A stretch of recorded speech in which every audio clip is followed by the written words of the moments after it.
Welcome everyone, to the Asia Venture Capital Forum 2021, and good afternoon, everyone.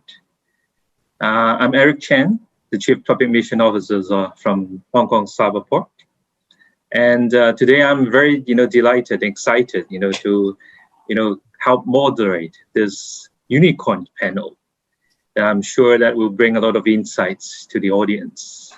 And let me just give you a brief introductions about our panelists today.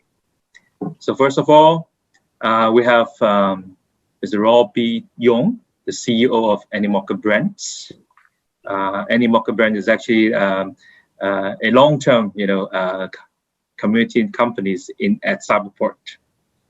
And then we have Mr. Russell Cummer, the founder and executive chairman from Paidy. And then we have William Li, the CEO and co-founder from Akulaku. Okay, welcome all the panelists. Let me give you a brief introduction about the three unicorns that we have today. Animoca Brands is ranked in the 2021 Financial Times on the list of high growth company of Asia Pacific.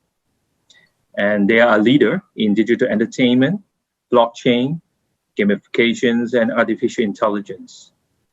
Animoca Brands develops and publish a broad portfolio of products, including the Reef token and the Sand token, and also many original games and products utilizing popular IP, including Formula One or Marvel's IPs in their products. Akulaku is a multinational e-commerce platform that offers online services such as cardless installment shopping, cash loan, bills payment, mobile and game top-ups on installments, and travel and leisure packages on installment. The brand is also the largest online financing company in Southeast Asia and the first online mobile installment payment applications with operations across the regions in Philippines, Vietnam, Malaysia, and Indonesia. Paidy is Japan's pioneer and leading PNPL service with the mission to spread trust through society and to give people room to dream. And Paidy offers instant monthly consolidated credit to consumers by removing hassles from payment and purchase experiences. Paidy uses proprietary models and machine learning to underwrite transactions in seconds and guarantee payments to merchants. And payment, continues to innovate to make shopping easier and more fun, both online and offline. So here we are.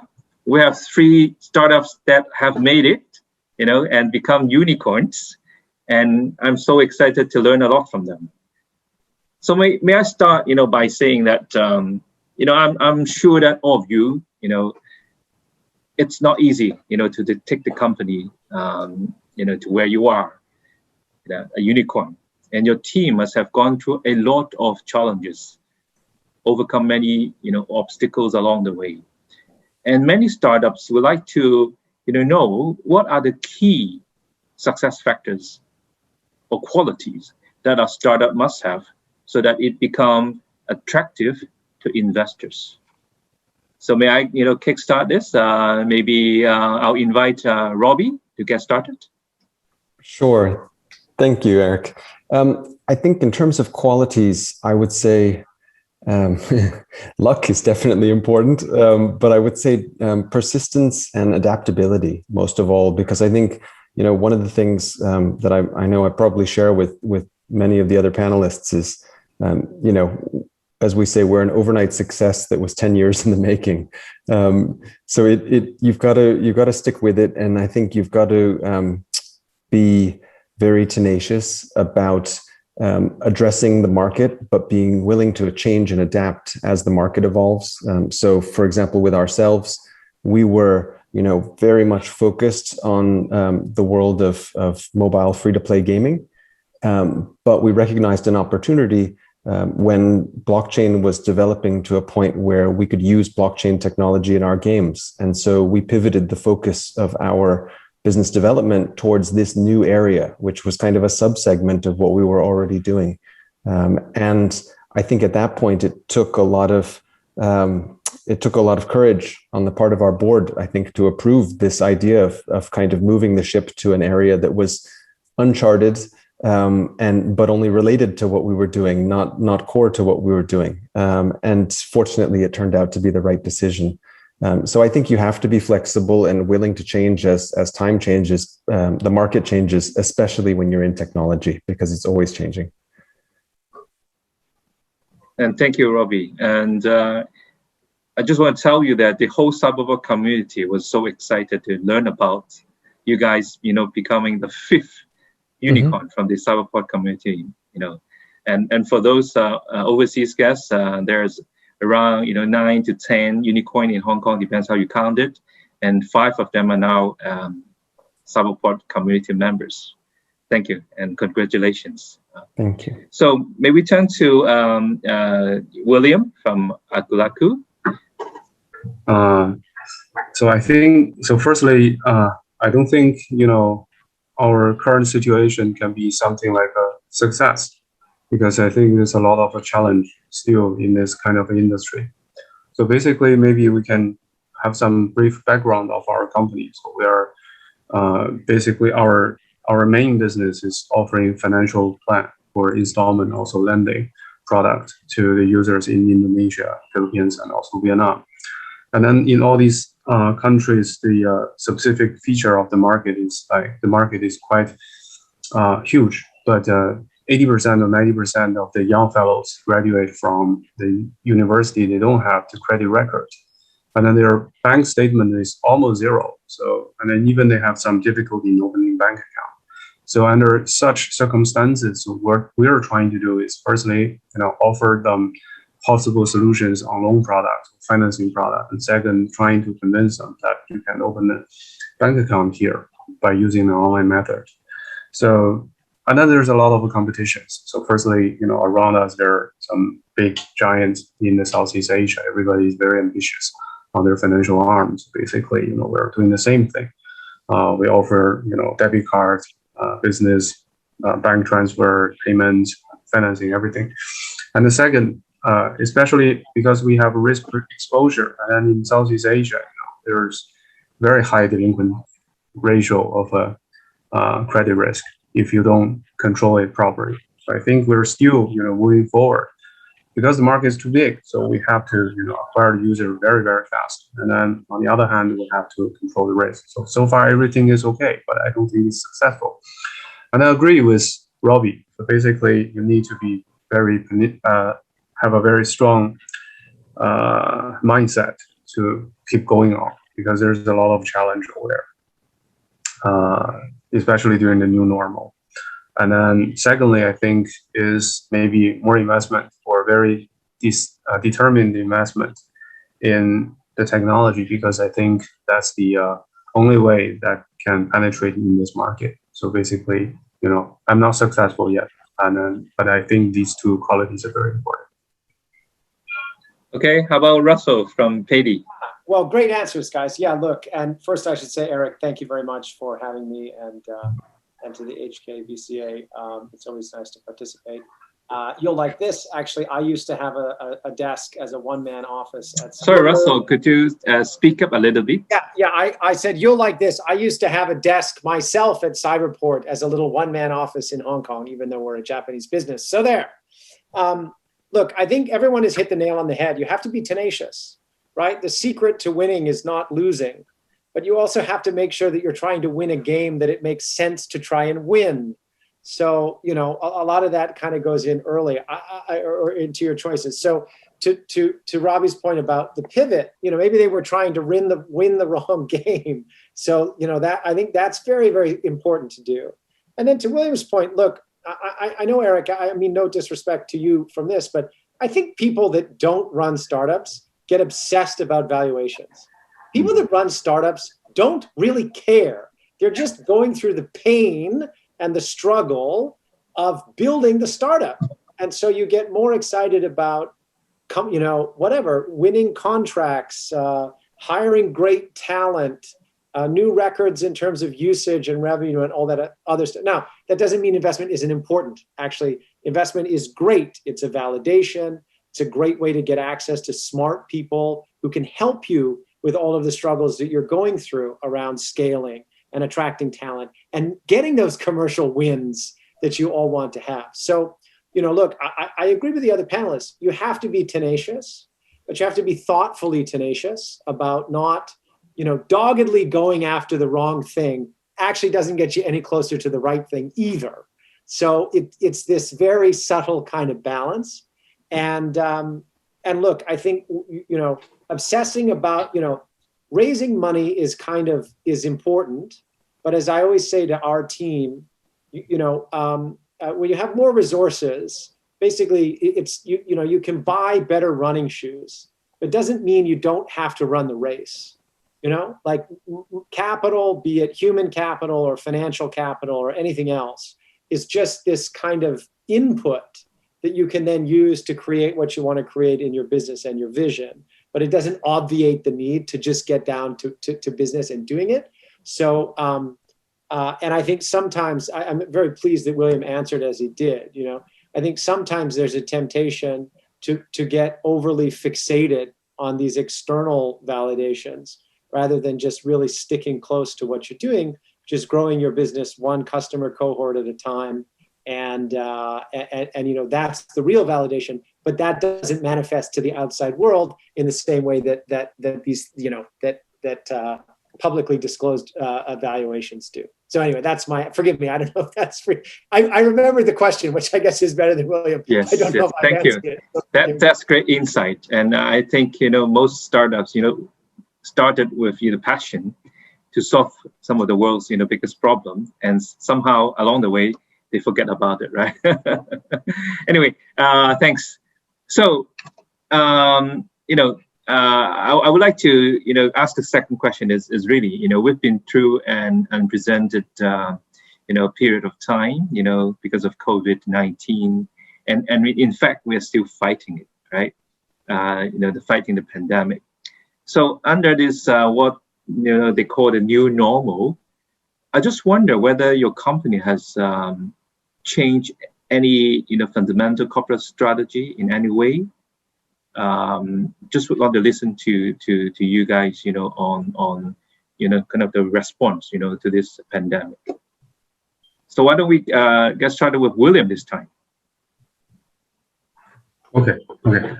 Yeah. So basically, I think long-term strategy is the same. So we're making investment on, technology. We're making investment in the entire market of Southeast Asia, especially Indonesia. And then still doing but we have some minor change on maybe financial policies. I think basically everybody is trying to control the cash flow and then being more conservative in terms of operational expenses by this time. I think the COVID-19 period can be, if you look at from a perspective of Indonesia, can be divided into two maybe time period. The first time period is the second quarter and the third quarter of the last year. And then the remaining to now is maybe the second phase. And the first phase is actually, it's very, very chaotic. So everybody just don't know what's going on. And then from the government to individual to the SME to the big corporates, everybody is just in panic. And it's just every day is like the hell, it's like the end of the world. And then from the second phase, actually, it's like everybody's gradually recover, to the original place they were. But basically, they have maybe some other protective measures like working from home, and then maybe adjustment of working hours and everything. So I think, so basically now I think we're just adaptive to the pandemic. And then from business strategy, we're still the same, nothing changed. Thanks, William. And Robbie? Sure. I think from our perspective, we're a technology business. So even when we sit in the same office space, everybody's on Slack and all kinds of different messaging tools collaborating anyway. But I think the pandemic definitely has normalized working from home and people having, conference calls, video calls. And I think that it's interesting because, we've on oddly enough, benefited from the pandemic as an entertainment company because a lot of people sought out more online-based entertainment during the pandemic. So I think for our business, perversely, it was good.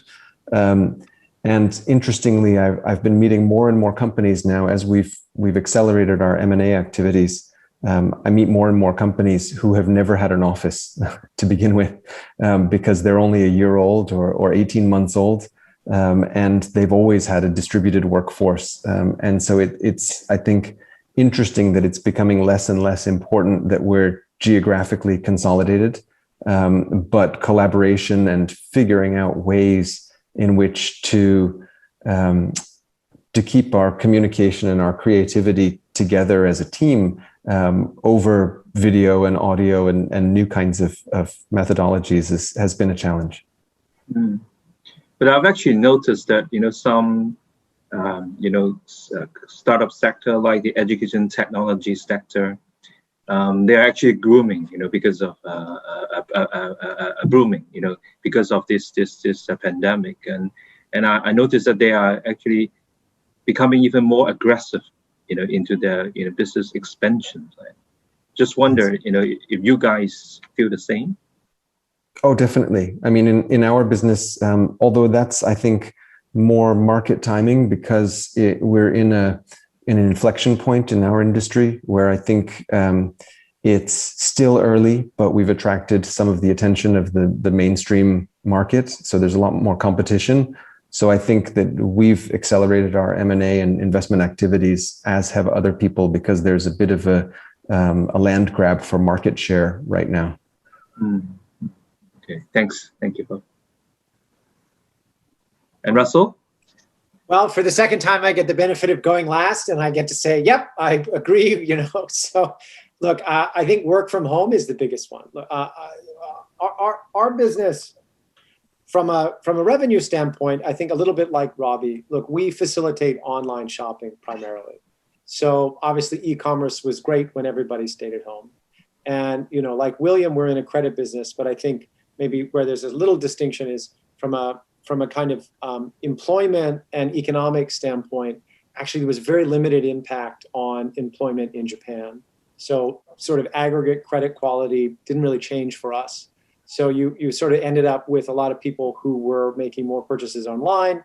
Paidy in general as a payment method tends to replace cash on delivery and some of these other non-card payment methods. We make cash consumers card look-alike from the point of view of merchants like Amazon, Apple, Adidas, all of these big brands. And so for us, that was kind of a nice tailwind in the business. And then at the same time, there was no kind of degradation in fundamental credit quality because of different aspects of how the pandemic was in Japan. But from a cultural standpoint, obviously work culture changed. And I also do think, I think it was Scott Galloway or somebody said, like, in essence, all that the pandemic did was gave you something like, X years of progress in X quarters. And, outside of just the general business that we look at in Japan, in a Japan-specific culture, digitization, which has lagged the rest of the world in Japan versus other places, right? I mean, before the pandemic, still everything was done with a physical hanko. There was no equivalent of DocuSign in Japan. Okay, well, a lawyer started one in the middle of the pandemic. He's now a billionaire, right? Mm-hmm. So, not that he has a unicorn, he himself is a billionaire. So all of these things actually, all of these trends that had existed that maybe in a Japanese context had been slightly harder to get wider society to accept, like digital signatures, like not needing to come into an office to have the asakai in the morning and waiting for your boss to go home before you went home, right? All of that is kind of out of the window. And I don't think some of that will come back, but maybe not all of it will. And for us, in the way that we run our company, it's really about letting employees embrace flexibility about how they want to contribute to the mission of the business going forward. So honestly, I think it's as tragic and disruptive as obviously the pandemic was. And I don't think anyone on this panel would say that the pandemic was a good thing. But actually, I think there are impacts that are actually quite good in terms of driving work culture or digitization or even just general commercial culture in a place that may have lagged some of that, the modernity of the rest of the world in a way that Japan historically did prior to having this motivation of the pandemic. Well, Russell, just out of curiosity, I just wonder, were you guys going after big, on the Olympics, the Tokyo Olympics? Yeah. I'm sure that people will be looking at it as a great opportunity for the retail sector, but suddenly now we have this pandemic, right? But then on the other hand, the online shoppings, are also booming, right? And so Japan, make sense of that. Yeah, Japan is a funny place in a number of ways. So penetration of credit cards is very high in Japan. It's similar to in the US, 3.2 cards per person. Everybody has a bank account. Yet in some ways, we're similar to William's business in South, or similar to those places.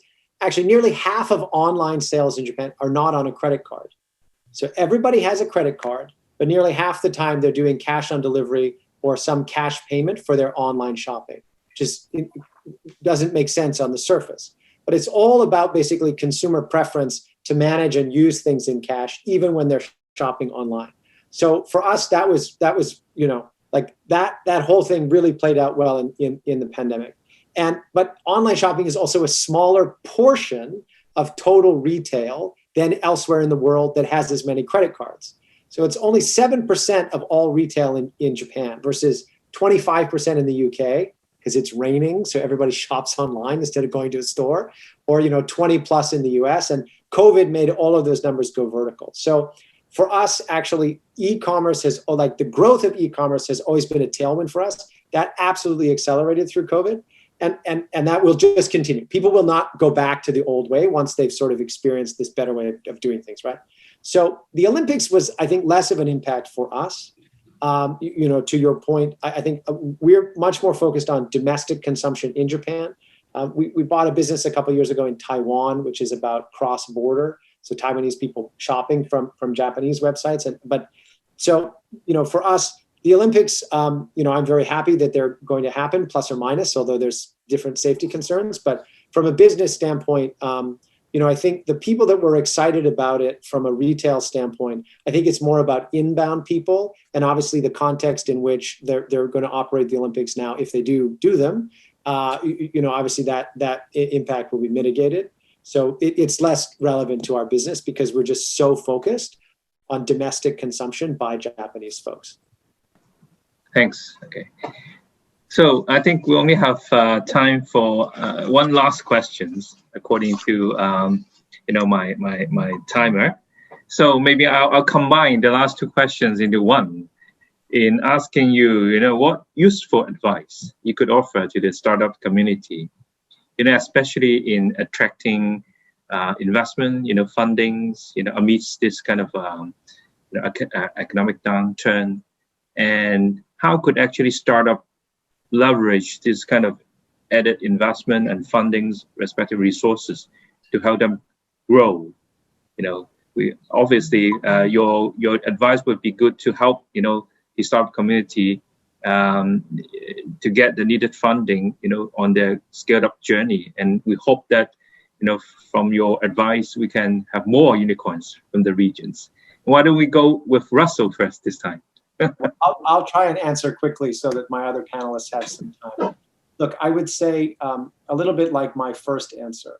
Concentrate on your business and make sure that you have a good business, and the other stuff will kind of follow, right? I think good funding for a bad business actually in the end of your journey isn't going to be where you want to be anyway.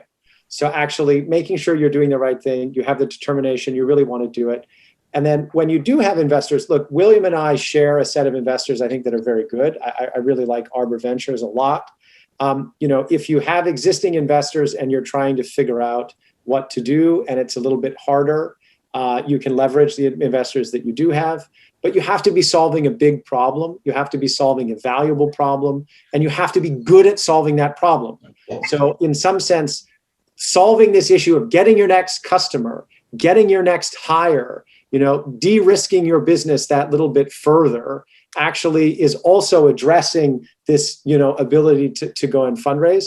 And look, there are going to be easy environments and tough environments, both from a fundraising standpoint and an execution and business standpoint. And, I wish everybody good luck in all of those, but like, you have to be executing against a big prize for any of this to actually make sense to do. And I just wouldn't get too fixated on the fundraising piece if the business isn't there. Just get the business right, and the rest should be a little bit easier to do, plus or minus, depending on the environment. Okay, thank you, Russell. And William, you have lots of experience in fundraising. So, your insights? My insight is, firstly, I agree with Russell that valuation is actually not that important, especially during current years, because the term unicorn has been invented for many, many years. And I think many, many years before, $1 perhaps equals to maybe $10 now. So we're nothing to be proud of. And then maybe secondly is maybe if you're really an entrepreneur, actually you have expertise on your own area. I don't think I can give any meaningful advice in operation or in any how to handle the challenges and tasks. I think different people have different personality. They have different style. The leadership should be, the difference. So, really it's depending on you. And then thirdly, maybe if you want to really raise, handsome amount of money, you should learn from Russell, who is, handsome, good looking, eloquent, and, very popular style from investors' perspective. And then lastly is, pandemic really changed a lot of things. You sometimes need to replan the business. If you think this is not the right way to go along with, just to change, your plan and change the journey. That's nothing to be ashamed of. Actually, time is the most precious capital for everyone. And then you are not just investing money, but also invest your own time. So that's basically my thinking on this subject matter. Not advice. Thank you, William. And by the way, I would like to compliment Russell that I really like the painting behind you. And so Robby, you guys have just raised and completed, right, the new rounds of fundings. Yes. In a funny number, right? Yes, an auspicious number. How many eights I can't remember, right? So your insights about how to get that kind of interest from the investor community, please. Well, I think I'd firstly agree with what Russell and William both said, which is I think valuation is not actually that important because it will happen over time. And I think it's far more important who is investing as opposed to how much or at what price, because in the long run, having the right people who will actually add value, and that's a terribly overused term that often doesn't mean much, but people who, when stuff is not going right, that you can call them and they will help. Those are the kind of people you want, supporting you. And I would say the other thing is that, the old adage that if somebody's offering you money, take it. So, things go in cycles all the time. And, often people will offer you money when you don't need it, and they will not want to take your call when you need it. So when there's money on the table, I would recommend to take it. So thank you so much, all the panelists today. Thank you, William, Russell, and Robby. And I hope, all the audience today have learned a lot, from those who have made it. And as they said, right, they still have ambitious, goals, to become more successful, because unicorn to them is just a start, right? Just the beginning, right? So with that, I think I'll call an end to these sessions. And I hope all of you would enjoy the rest of the Asia Venture Capital Forum 2021 this afternoon. Thank you very much. Thank you all. Thank you, Eric. Thank you, guys. Thank you, Eric. Thanks, everyone. Bye-bye.